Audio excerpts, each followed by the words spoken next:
So now that Maracanazo actually happened to someone else, will it make it easier for Brazil? And the very thought that Spain is out. I don't think it's going to make it easier for Brazil, although it is interesting that Spain are out of the equation because they were possible opponents. I think Brazil have to worry about themselves first after a very, very poor performance against Mexico. Other thoughts about Spain, I'm just shocked. Although we've been talking before, and I thought that after that first defeat, it would be very difficult for them to recover. I just didn't expect them to capitulate on the second round. I thought they were going to have trouble against Chile and perhaps not be able to capitalize at the end. But they were totally outplayed by Chile, and that was a bit of a shock.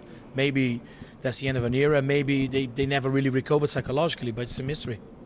And do you think that maybe this Confederations Cup final was like a first brick out of the wall? That it actually showed the way to treat Spain here?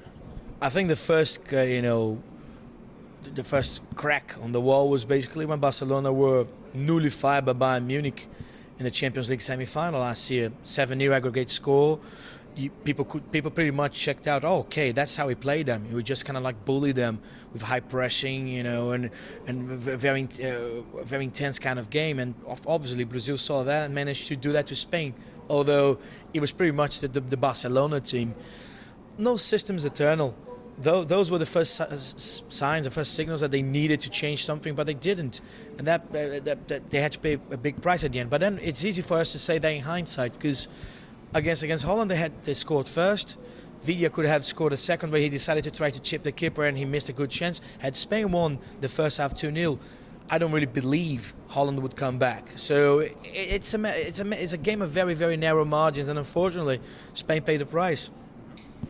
And one of the Spanish journalists told me that the only consolation was seeing Brazilians saying farewell to Spain with such a relief, because Joga Bonito was stolen by Spaniards and it hurt.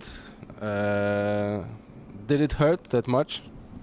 I don't think it hurt. I mean, I think it was a matter of quality. When Argentina won the World Cup in 1986, we didn't think, okay, now they're the best in the world, they play the best football ever. Some Argentines think so, we don't. I think at the end of the day, Spain have to look at themselves, especially the media as well. You win the World Cup once, it doesn't mean you have